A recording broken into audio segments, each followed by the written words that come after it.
ओम नमो नारायण। दोस्तों, आप सभी का आपके अपने इस कहानियाँ चैनल में स्वागत है। आज हम सुनेंगे बृहस्पतिवार की व्रत कथा। कथा सुनने से पहले मेरे इस चैनल को सब्सक्राइब कर लें। यह कथा आप सभी को अच्छी लगे तो इस वीडियो को लाइक करें और कमेंट बॉक्स में ओम नमो नारायण लिखना बिल्कुल ना भूलें। चलिए शुरू करते हैं बृहस्पतिवार की व्रत कथा। भारतवर्ष में एक प्रतापी और दानी राजा राज करता था। वह नित्य गरीबों और ब्राह्मणों की सहायता करता था। यह बात उसकी रानी को अच्छी नहीं लगती थी। वह ना ही गरीबों को दान देती और ना ही भगवान का पूजन करती थी। राजा को भी दान देने से मना किया करती थी। एक दिन राजा शिकार खेलने वन को गए हुए थे तो रानी महल में अकेली थी। उसी समय बृहस्पति देव साधु वेश में राजा के महल में भिक्षा के लिए गए और भिक्षा मांगी। रानी ने भिक्षा देने से इनकार किया और कहा, हे साधु महाराज, मैं तो दान पुण्य से तंग आ गई हूँ। मेरा पति सारा धन लुटाते रहते हैं। मेरी इच्छा है कि हमारा सारा धन नष्ट हो जाए और फिर ना रहेगा बांस और ना बजेगी बांसुरी। साधु ने कहा, हे देवी, तुम तो बड़ी विचित्र हो।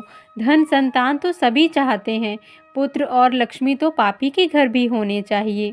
यदि तुम्हारे पास अधिक धन है तो भूखों को भोजन दो, प्यासों के लिए प्याऊ बनवाओ, मुसाफिरों के लिए धर्मशालाएं खुलवाओ। जो निर्धन अपनी कुंवारी कन्याओं का विवाह नहीं कर सकते उनका विवाह करा दो। ऐसे और कई काम हैं जिनके करने से तुम्हारा यश लोक परलोक में फैलेगा। परंतु रानी पर उपदेश का कोई प्रभाव न पड़ा। वह बोली, महाराज, आप मुझे कुछ न समझाएं। मैं ऐसा धन नहीं चाहती जो हर जगह बांटती फिरूं। साधु ने उत्तर दिया, यदि तुम्हारी ऐसी इच्छा है तो तथास्तु। तुम ऐसा करना कि बृहस्पतिवार को घर लीपकर पीली मिट्टी से अपना सिर धोकर स्नान करना, भट्टी चढ़ाकर कपड़े धोना। ऐसा करने से आपका सारा धन नष्ट हो जाएगा। इतना कहकर वह साधु महाराज वहां से अलोप हो गए। साधु के अनुसार कई बातों को पूरा करते हुए रानी को केवल 3 बृहस्पतिवार ही बीते थे कि उनकी समस्त धन संपत्ति नष्ट हो गई। भोजन के लिए सारा परिवार तरसने लगा। जब एक दिन राजा ने रानी से कहा कि हे रानी, तुम यहीं रहो, मैं दूसरे देश को जाता हूँ, क्योंकि यहाँ पर सभी लोग मुझे जानते हैं, इसलिए मैं कोई छोटा कार्य नहीं कर सकता। ऐसा कहकर राजा परदेश चला गया।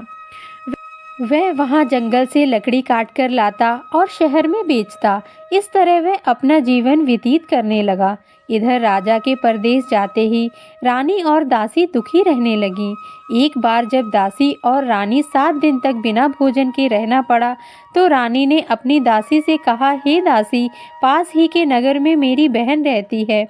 वह बड़ी धनवान है, तो उसके पास जा और कुछ ले आ ताकि थोड़ी बहुत गुजर बसर हो जाए। दासी रानी की बहन के पास गई। उस दिन गुरुवार था और रानी की बहन उस समय बृहस्पतिवार की व्रत कथा सुन रही थी। दासी ने रानी की बहन को अपनी रानी का संदेश दिया, लेकिन रानी की बड़ी बहन ने कोई उत्तर नहीं दिया। जब दासी ने रानी की बहन से कोई उत्तर नहीं मिला तो वह बड़ी दुखी हुई और क्रोध भी आया। दासी ने वापस आकर रानी को सारी बात बता दी। सुनकर रानी ने अपने भाग्य को कोसा। उधर रानी की बहन ने सोचा कि मेरी बहन की दासी आई थी, परंतु मैं उससे बोली नहीं, इससे वह बहुत दुखी हुई होगी। कथा सुनकर और पूजन समाप्त करके वह अपनी बहन के घर आई और कहने लगी कि हे बहन, मैं बृहस्पतिवार का व्रत कर रही थी। तुम्हारी दासी मेरे घर आई थी, परंतु जब तक कथा होती है तब तक ना तो उठते हैं और ना ही बोलते हैं, इसलिए मैं नहीं बोली। कहो दासी, क्यों गई थी? रानी बोली, बहन, तुमसे क्या छुपाऊं, हमारे घर में खाने तक को अनाज नहीं था। ऐसा कहते कहते रानी की आंखें भर आईं। उसने दासी समेत पिछले 7 दिनों से भूखे रहने तक की बात अपनी बहन को विस्तार पूर्वक सुना दी। रानी की बहन बोली, देखो बहन, भगवान बृहस्पति देव सबकी मनोकामनाओं को पूर्ण करते हैं। देखो, शायद तुम्हारे घर में अनाज रखा हो। पहले तो रानी को विश्वास नहीं हुआ, पर बहन के आग्रह करने पर उसने अपनी दासी को अंदर भेजा तो सचमुच अनाज से भरा एक घड़ा मिल गया। यह देखकर दासी को बड़ी हैरानी हुई। दासी रानी से कहने लगी, हे रानी, जब हमको भोजन नहीं मिलता है तो हम व्रत ही तो करते हैं, इसलिए क्यों ना इनसे व्रत और कथा की विधि पूछ ली जाए ताकि हम भी व्रत कर सके। तब रानी ने अपनी बहन से बृहस्पतिवार के बारे में पूछा। उसकी बहन ने बताया, बृहस्पतिवार के व्रत में चने की दाल और मुनक्का से विष्णु भगवान का केले की जड़ में पूजन करें तथा दीपक जलाएं, व्रत कथा सुने और पीला भोजन ही करें। इससे बृहस्पति देव प्रसन्न होते हैं। और व्रत और पूजन विधि बताकर रानी की बहन अपने घर को लौट गई। 7 दिन के बाद जब गुरुवार आया तो रानी और दासी ने व्रत रखा। घुड़साल में जाकर चना और गुड़ लेकर आईं। फिर उससे केले की जड़ तथा भगवान विष्णु का पूजन किया। अब पीला भोजन कहाँ से आए? इस बात को लेकर दोनों बहुत दुखी थे, क्योंकि उन्होंने व्रत रखा था, इसलिए बृहस्पति देव उनसे प्रसन्न थे। इसलिए वे एक साधारण व्यक्ति का रूप धारण कर 2 थालों में सुंदर पीला भोजन दासी को दे गए। भोजन पाकर दासी प्रसन्न हुई और फिर रानी के साथ मिलकर भोजन ग्रहण किया। उसके बाद वे सभी गुरुवार को व्रत और पूजन करने लगीं। बृहस्पति भगवान की कृपा से उनके पास फिर से धन संपत्ति आ गई, परंतु रानी फिर पहले की तरह आलस्य करने लगी। तब दासी बोली, देखो रानी, तुम पहले भी इस प्रकार आलस करती थी। तुम्हें धन रखने में कष्ट होता था, इस कारण सभी धन नष्ट हो गया था। और जब भगवान बृहस्पति देव की कृपा से धन मिला है तो तुम्हें फिर आलस्य होता है। रानी को समझाते हुए दासी कहने लगी कि बड़ी मुसीबतों के बाद हमने यह धन पाया है, इसलिए हमें दान पुण्य करना चाहिए, भूखे मनुष्यों को भोजन कराना चाहिए और धन को शुभ कार्य में खर्च करना चाहिए, जिससे तुम्हारे कुल का यश बढ़ेगा, स्वर्ग की प्राप्ति होगी और पितृ प्रसन्न होंगे। दासी की बात मानकर रानी अपना धन शुभ कार्यों में खर्च करने लगी, जिससे पूरे नगर में उसका यश फैलने लगा। उधर राजा दुखी होकर जंगल में एक पेड़ के नीचे आसन जमाकर बैठ गया। वह अपनी दशा को याद करके व्याकुल होने लगा। बृहस्पतिवार का दिन था। एकाएक उसने देखा कि निर्जन वन में एक साधु प्रकट हुए। वे साधु के वेश में स्वयं बृहस्पति देवता थे। लकड़हारा के सामने आकर बोले, हे लकड़हारे, इस सुनसान जंगल में तू चिंता मग्न क्यों बैठा है? लकड़हारे ने दोनों हाथ जोड़कर प्रणाम किया और उत्तर दिया, महात्मा जी, आप सब कुछ जानते हैं, मैं क्या करूं? यह कहकर रोने लगा और साधु को अपनी आत्मकथा सुनाई। महात्मा जी ने कहा, तुम्हारी स्त्री ने बृहस्पतिवार के दिन बृहस्पति भगवान का निरादर किया है, जिसके कारण रुष्ट होकर उन्होंने तुम्हारी यह दशा कर दी है। अब तुम चिंता को दूर करके मेरे कहने पर चलो तो तुम्हारे सब कष्ट दूर हो जाएंगे और भगवान पहले से भी अधिक संपत्ति देंगे। तुम बृहस्पतिवार के दिन कथा किया करो, 2 पैसे के चने मुनक्के लाकर उसका प्रसाद बनाओ और शुद्ध जल से लोटे में शक्कर मिलाकर अमृत तैयार करो। कथा के पश्चात अपने सारे परिवार और सुनने वाले प्रेमियों में अमृत वह प्रसाद बांटकर आप भी ग्रहण करो। ऐसा करने से भगवान तुम्हारी सभी मनोकामनाओं को पूर्ण करेंगे।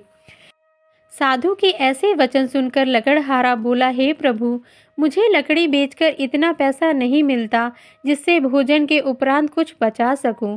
मैंने रात्रि में अपनी स्त्री को व्याकुल देखा है। मेरे पास कुछ भी नहीं जिससे मैं उसकी खबर मंगा सकूं। साधु ने कहा, हे लकड़हारे, तुम किसी बात की चिंता मत करो। बृहस्पति के दिन तुम रोजाना की तरह लकड़ियां लेकर शहर को जाओ। तुमको रोज से दुगना धन प्राप्त होगा, जिससे तुम भली भांति भोजन कर लोगे तथा बृहस्पति देव का पूजा का सामान भी आ जाएगा। इतना कहकर साधु अंतर ध्यान हो गए। धीरे धीरे समय व्यतीत होने पर फिर वही बृहस्पतिवार का दिन आया।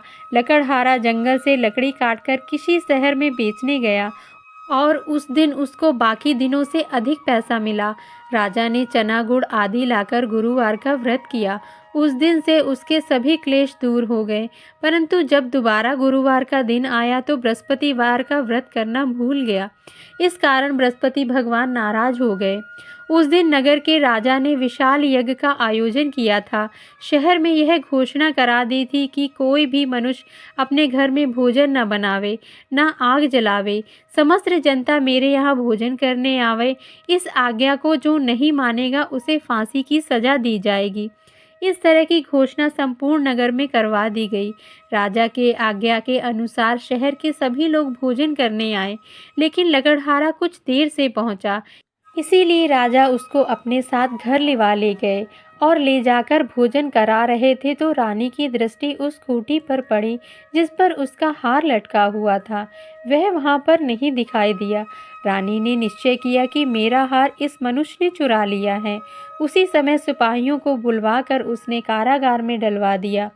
जब लकड़हारा कारागार में पड़ गया और बहुत दुखी होकर विचार करने लगा कि न जाने मैंने कौन से पूर्व जन्म के कर्म से मुझे यह दुख प्राप्त हुआ है, और उसी साधु को याद करने लगा जो कि जंगल में मिला था। उस समय तत्काल बृहस्पति देव साधु के रूप में प्रकट हुए और उसकी दशा को देखकर कहने लगे, अरे मूर्ख, तूने बृहस्पति देव की कथा नहीं करी, इसी कारण तुझे दुख प्राप्त हुआ है। अब चिंता मत कर, बृहस्पतिवार के दिन कारागार के दरवाजे पर 4 पैसे पड़े मिलेंगे, उनसे तो बृहस्पति देव की पूजा करना, तेरे सभी कष्ट दूर हो जाएंगे। बृहस्पति के दिन उसे 4 पैसे मिले। लकड़हारे ने कथा कही। उस रात्रि को बृहस्पति देव ने उस नगर के राजा को स्वप्न में कहा, हे राजा, तुमने जिस आदमी को कारागार में बंद कर दिया है वह निर्दोष है, वह राजा है, उसे छोड़ देना। रानी का हार उसी खूंटी पर लटका है, अगर तू ऐसा नहीं करेगा तो मैं तेरे राज्य को नष्ट कर दूंगा। इस तरह रात्रि के स्वप्न को राजा देखकर प्रातः काल उठा और खूंटी पर हार देखकर लकड़हारे को बुलवाकर क्षमा मांगी तथा लकड़हारा को योग सुंदर वस्त्र आभूषण देकर विदा कर दिया। बृहस्पति देव की आज्ञा अनुसार लकड़हारा अपने नगर को चल दिया। जब राजा अपने नगर के निकट पहुंचा तो उसे बड़ा आश्चर्य हुआ। नगर में पहले से अधिक बाग, तालाब, कुएं तथा बहुत सी धर्मशालाएं, मंदिर आदि बन गई हैं। राजा ने पूछा, यह किसका बाग है और धर्मशाला है? तब नगर के सब लोग कहने लगे, यह सब रानी और बांदी के हैं। तो राजा को आश्चर्य हुआ और गुस्सा भी आया। जब रानी ने यह खबर सुनी कि राजा आ रहे हैं तो उन्होंने बांदी से कहा कि हे दासी, देख राजा हमको कितनी बुरी हालत में छोड़ गए थे। हमारी ऐसी हालत देखकर वह लौट न जाएं, इसीलिए तू दरवाजे पर खड़ी हो जा। आज्ञा अनुसार दासी दरवाजे पर खड़ी हो गई। राजा आए तो उन्हें अपने साथ लिवा लाई। तब राजा ने क्रोध करके अपने रानी से पूछा कि यह धन तुम्हें कैसे प्राप्त हुआ है? तब रानी ने उन्हें कहा कि हमें यह सब धन बृहस्पति देव के इस व्रत के प्रभाव से प्राप्त हुआ है।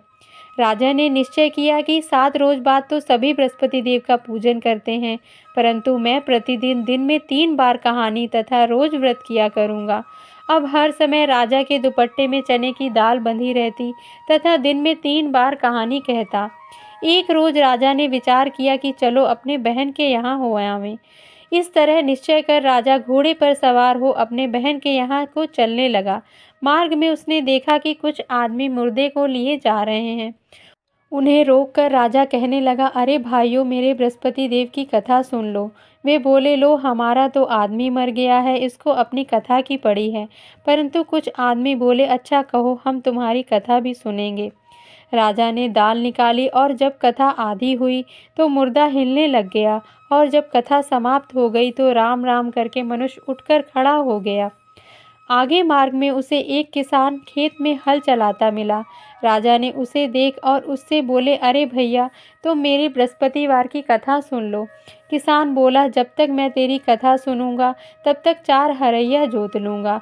जा अपनी कथा किसी और को सुनाना। इस तरह राजा आगे चलने लगा।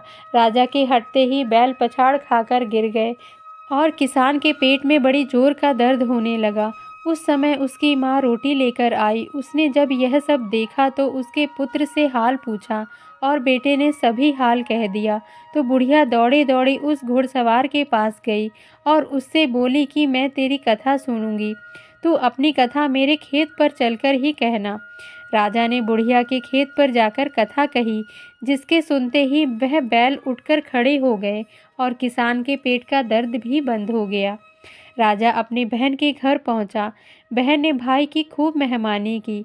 दूसरे रोज प्रातः काल राजा जागा तो वह देखने लगा कि सब लोग भोजन कर रहे हैं। राजा ने अपने बहन से कहा, ऐसा कोई मनुष्य है जिसने भोजन नहीं किया हो, मेरी बृहस्पतिवार की कथा सुन ले। बहन बोली, हे भैया, यह देश ऐसा ही है कि यहाँ पहले लोग भोजन करते हैं, बाद में अन्य काम करते हैं। अगर कोई पड़ोस में हो तो देख आऊँ। वह ऐसा कहकर देखने चली गई, परंतु उसे कोई ऐसा व्यक्ति नहीं मिला जिसने भोजन ना किया हो।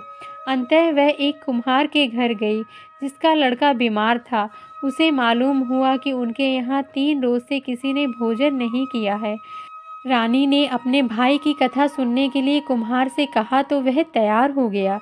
राजा ने जाकर बृहस्पतिवार की कथा कही, जिसको सुनकर उसका लड़का ठीक हो गया। अब तो राजा की प्रशंसा होने लगी। एक रोज राजा ने अपने बहन से कहा कि हे बहन, अब हम अपने घर को जाएंगे, तुम भी तैयार हो जाओ। राजा की बहन ने अपने सास से कहा। सास ने कहा कि हाँ चली जा, परंतु अपने लड़कों को मत ले जाना, क्योंकि तेरे भाई की कोई औलाद नहीं है।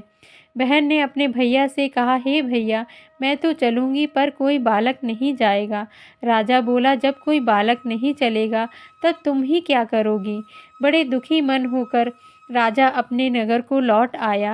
राजा ने अपने रानी से कहा, हम निर्वंशी हैं, हमारा मुंह देखने का धर्म नहीं है और कुछ भोजन आदि नहीं किया।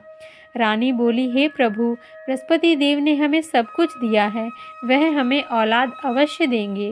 उसी रात को बृहस्पति देव ने राजा से स्वप्न में कहा, हे राजा उठ, सभी सोच त्याग दे, तेरी रानी गर्भ से है। राजा को यह बात सुनकर बड़ी खुशी हुई। 9वें महीने में उसके गर्भ से एक सुंदर पुत्र पैदा हुआ।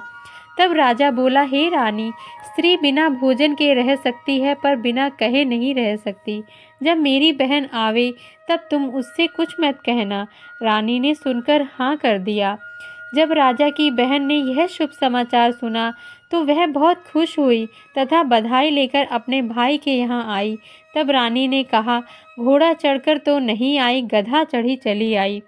राजा की बहन बोली, भाभी, मैं इस प्रकार ना कहती तो तुम्हें औलाद कैसे होती। बृहस्पति देव ऐसे ही हैं, जैसी जिसके मन में कामनाएं हैं सबको पूर्ण करते हैं। जो सद्भावना पूर्वक बृहस्पतिवार का व्रत करता है एवं कथा पढ़ता है अथवा सुनता है, दूसरों को सुनाता है, बृहस्पति देव उसकी सभी मनोकामना पूर्ण करते हैं। भगवान बृहस्पति देव उसकी सदैव रक्षा करते हैं। संसार में जो मनुष्य सद्भावना से भगवान जी का व्रत पूजन सच्चे हृदय से करते हैं तो उनकी सभी मनोकामनाएं पूर्ण करते हैं।